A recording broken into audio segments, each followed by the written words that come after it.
and again, you could do this in high school too. Seniors Mm. in high school could do this about their high school paths. You could do this outside of disciplines that are, you could do this in trades, right? So Oh, sure. who's graduated out of high school who's a successful plumber in our area?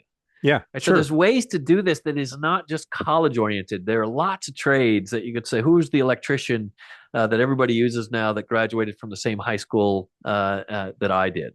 Well, and Uh, even different trades, right? I mean, to take that example of it and ask for somebody, if you think you really want to do trades, you'd like working with your hands, and you think it's going to be carpentry because that's sort of what you yep, know, or you've got an uncle that does that or whatever.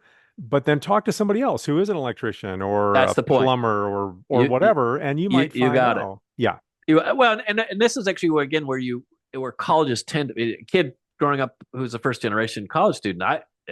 The opposite also happens. Right? If you know everybody is in college and you actually want to be in trades, this is an opportunity for you to actually expand out of this, so that, because far too many college educated parents get all, oh my God, my kid doesn't want to go to college.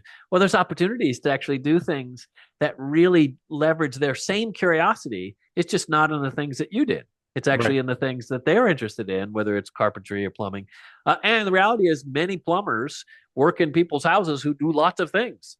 And if they're really good plumbers, they do good work, but they also get to know the families and learn that, hey, there's an art. I just worked on an architect's house the other day, and yeah. so there's lots of ways to make these connections that take place.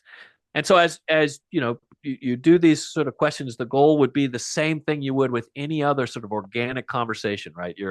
You're asking them for information to help you to understand what it is that they do and who they are as a person.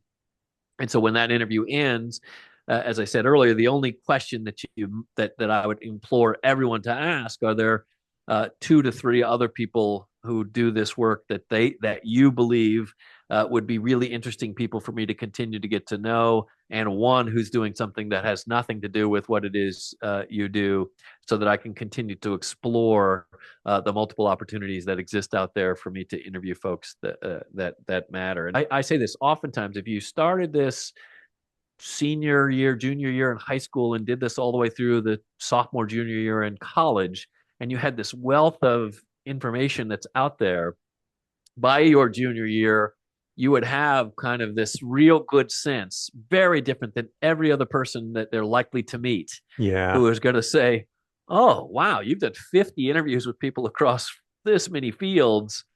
Gosh, and you came to a conclusion that, no, that says this is what you want to do now. This